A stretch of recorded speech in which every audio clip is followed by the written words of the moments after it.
Before India, if you look at historically, and it's an agriculture country, the 80% of the people, or 70 to 80% of people, used to live in rural India. Now the pattern is changing, and urban population is increasing, and even our economic policies are more urban oriented. Economy has been happening, and a lot of infrastructure has been developed. All the employment opportunities are created in urban cities.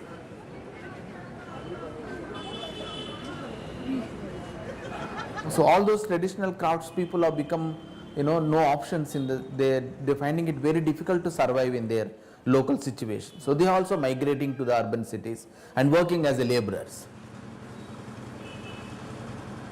And they are coming in, living in a urban situation, and if you look at their living condition, is such a pathetic.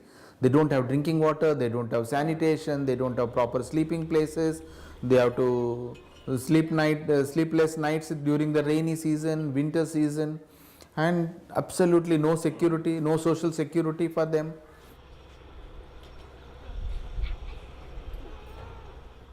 And we have spoken with hundreds of children who walked into this institution, here in the institution as well as in the field outreach programs, and 90% of the children have expressed the problem of alcohol within the family. And I can give you the number of examples how the children gone through such a hardship because of the father become alcoholic.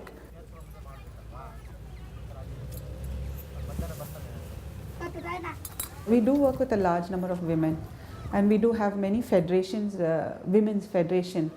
I think almost about 15,000 women we work, and the main component there is violence, and it's because of alcoholism. A large number of women have come for help because their husbands are abusing them or abusing their children, and not enough income. All the income is spent on alcoholism. It is very gently stated now, the man's earning in the slum or in the homeless community goes for alcoholism. ನಮ್ಮಮ್ಮ 6 ಜನ ಮಕ್ಕಳು, 2 ಜನ ತೀರೋಗ್ಬಿಟ್ರು ಮಕ್ಕಳು. ನಮ್ಮ 4 ಜನಕ್ಕೆ ಮಾರಾಕ್ಬಿಟ್ರು ಕಾಸಿಗೆ. ಎಲ್ಲ ಬಂಗ್ಲೆ ಕೆಲಸಕ್ಕೆ ಮಾಡಿ ಅಷ್ಟಷ್ಟು ಕಾಸು ತಗೊಂಡು ಕುಡಿಯೋದು. ಅವರು ಔಷಧಿ ಹಾಕ್ಬಿಟ್ಟು ನಮ್ಮ ಅಪ್ಪಗೆ ಏನೋ ಮಾಡಿದ್ರು ಆಸ್ತಿ ಬೇಕು ಅಂತ. ಅದರಿಂದ ನಮಗೆ ತುಂಬ ಕೈ ಒಲೆಯಲ್ಲಿ ಹಿಡಿಯೋದು, ಬೆಂಕಿ ಹಚ್ಚೋದು, ಸೀಮೆಣ್ಣೆ ಈ ಥರ ಎಲ್ಲ ನನಗೆ ಕೆಲಸ ಕಷ್ಟ ಕೊಟ್ಟರು. ಅದರಿಂದ ನಾನು ಓಡಿ ಬಂದ್ಬಿಟ್ಟೆ. ಎಷ್ಟು ದೂರ ಆಗುತ್ತೆ ಅಷ್ಟು ದೂರ ನಾನು ನಡ್ಕೊಂಡು ಬಂದೆ. And then the violence takes place in the family. He beats up the children, he beats up the five, and children have been sent to the child labor, become child labor, and the children not able to take up that violence every day, and finally they end up on the streets. And it's 99% of the children who are on the street narrated these examples, that alcohol is one of the reason, they have come onto the street. ಒಂದು ತಂದೆ ಕಾಯಿನಿಂದ, ಇಲ್ಲಾಂದರೆ ತಂದೆ ಚೆಂದಾಗಿಲ್ಲ, ತಾಯಿ ಚೆಂದಾಗಿಲ್ಲ, ಅವ್ರು ತೀರೋಗಿದ್ರೆ ಏನಾನ ಕಷ್ಟ ಇರ್ತೈತೆ, ಅದರಿಂದ ಬಂದ್ಬಿಡ್ಬೋದು. ಇಲ್ಲಾಂದರೆ ಹೊಡೆಯೋದು ಅನ್ನೋದು, ಇಲ್ಲಾಂದರೆ ಬೈಯೋದು ಅನ್ನೋದು, ಏನಾನ ತೊಂದರೆಯಿಂದ ಕಷ್ಟದಿಂದ ಬಂದ್ಬಿಡ್ಬೋದು. ನಮ್ಮ ಮನೇಲಿ ಯಾರು ಕೂಡ ನಾನು ಕುಡಿತಾ ಇದ್ದೆ, ಬಿಟ್ಬಿಟ್ಟಿದ್ದೀನಿ. ಆದರೆ ನಮ್ಮ ಅಪ್ಪ ಕುಡಿತಾರೆ, ಹಳ್ಳಿಯಲ್ಲಿ ಕೆಲ್ಸಕ್ಕೆ ಹೋಗ್ತಾರೆ. ತೊಂದರೆನ 5,000 ರೂಪಾಯಿ ಸಾಲ ಇಸ್ಕೊಂಡ್ಬಿಟ್ಟವ್ರೆ. ಸಾಲ ಇಸ್ಕೊಂಡ್ಬಿಟ್ಟು ಕುಡಿದ್ಬಿಟ್ಟ. ಒಂದ್ಗಿದ್ದ ಕೈ ಕಾಲಲ್ಲ ಹಿಂಗಾಗಿತ್ತು. ಅವನು ಮತ್ತೆ ಅವರೆಲ್ಲ ಆಸ್ಪತ್ರೆ ಕರ್ಕೊಂಡು ಹೋಗ್ಬಿಟ್ಟು ಎಲ್ಲ ಚೆನ್ನಾಗಿ ಮಾಡಿ ಕರ್ಕೊಂಡು.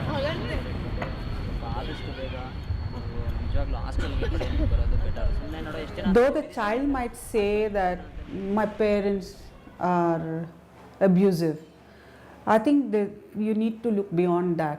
Why are their parents abusive? Is it because of poverty? Is it because of alcoholism? Is it because of lack of employment? Is it because of lack of minimum wages? Is it because of abuse in the family? Is it because of violence? I think the child might say it's because of my abusive parents I'm on the street. But I think a lot of other concepts are connected to it. For example, majority of them do come from real utter poverty and also alcoholism. If you see Bangalore in the evening, you won't be very surprised. It's not very different from what you see back home. Bangalore, absolutely, the way they dress, the way they walk, the way the money flows, you will not see much difference from what you see in the European countries or the other countries.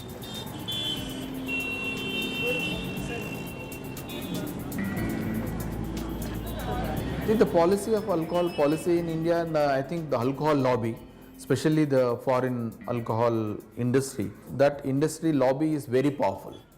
Even official statistics, if you look at the Karnataka, their earning, the excise income, the Karnataka government is getting nearly 400 crores a year, annual income is. And so that is a very important, it plays a very major role, but in the state economy. And definitely they have control over, and they can dictate terms to the state. They influence the state in making the policies in favorable to the alcohol industry. And it has been happening.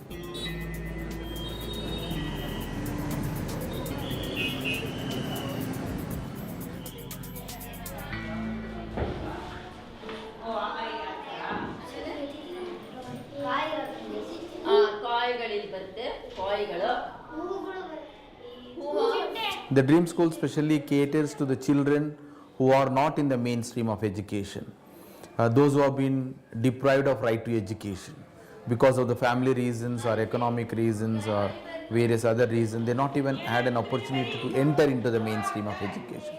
So it's a kind of a bridge school. We take all the different kinds of backgrounds of children who are child laborers, who are street children, children who are run away from homes, children who are school dropouts, children who have been neglected, care and affection. So all these children have been come into this institution.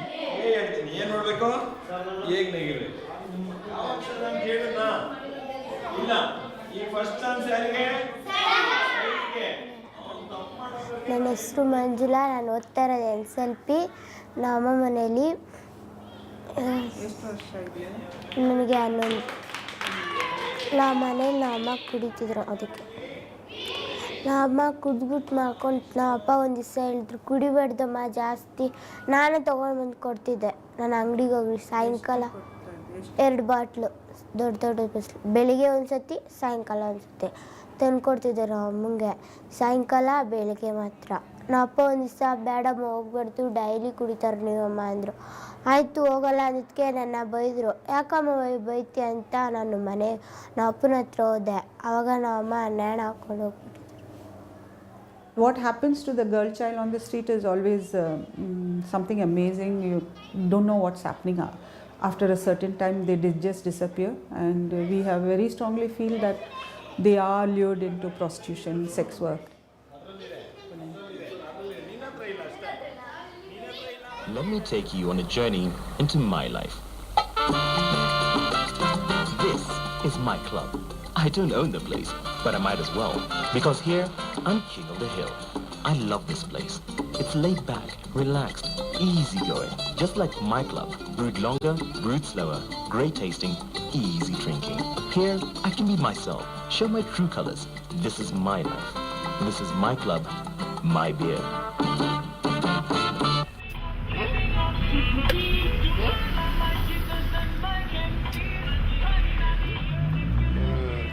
Alcohol is one of the serious problems which has been identified in Uganda. And actually, when you look at the causes of poverty in Uganda, you'll find alcohol is number 5 among the major causes of poverty. Uganda was, in 2005, listed the first country which had the highest per capita alcohol consumption.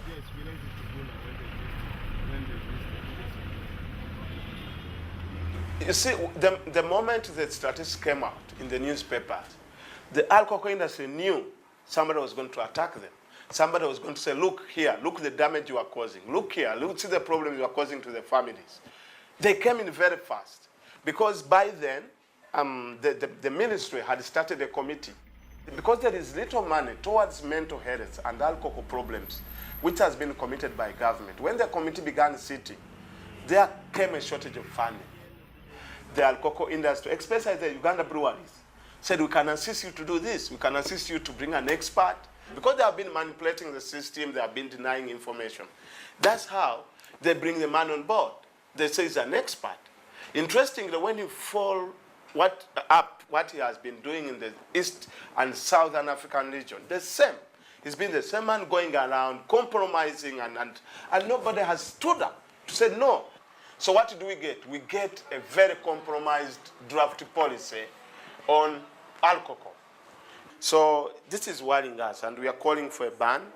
We are about to write a letter to the Minister of Ethics. We are about to write a letter to the President. And this is being smuggled in schools. We are being told that students smuggle boxes and boxes of what? Of alcohol. Drivers, a lot of accidents. Buses have caused accidents. And drivers are seen drinking.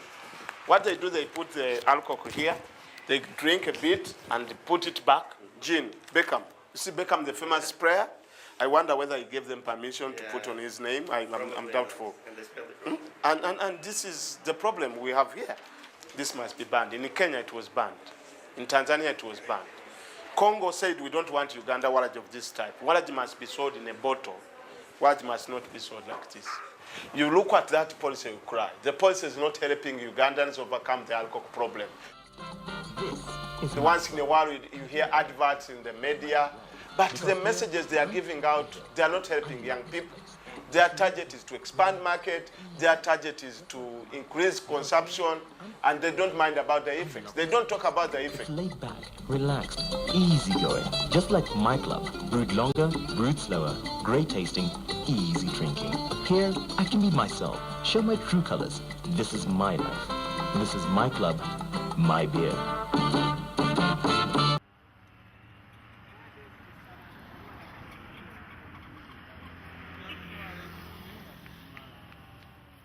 I was born in the slum. I grew up in the slum, and I have used alcohol before, but somehow I realized I was going the wrong way. But around us, I used alcohol because around us it was exposed. Drugs are there and alcohol is there. Everything is cheaply available. Some drugs are expensive, but the young people manage to get them. Now, the main thing is in the slums, we don't have these higher class bars. People are using their same rooms. The rooms that they sleep in are the rooms that turn into a bar at night.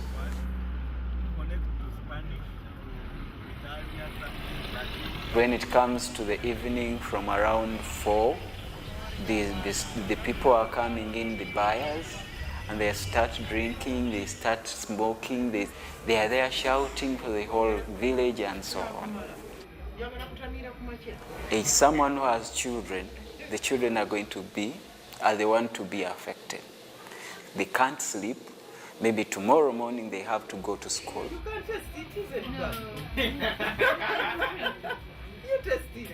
When it comes to the family, the relationship of the mother and the father, there is a lot of divorce. They end up divorcing because of the quarrels between these two. The husband go out to drink, and they spend all the income that they have, you see?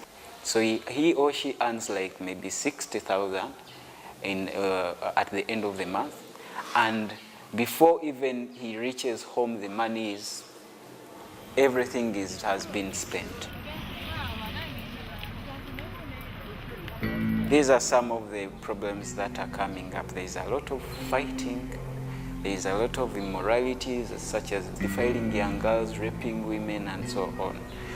And funny enough, the young girls who are in relationship, especially those who have been forced to marry, they are treated like a source of income. So a boyfriend will go out there, try to talk maybe to a fellow friend, provides her wife for sex for a night because he wants money to go and drink or buy drugs. So people actually sell their own wives? They sell their own wives because they need money. This is mainly among the youth, you see. So this is what is happening.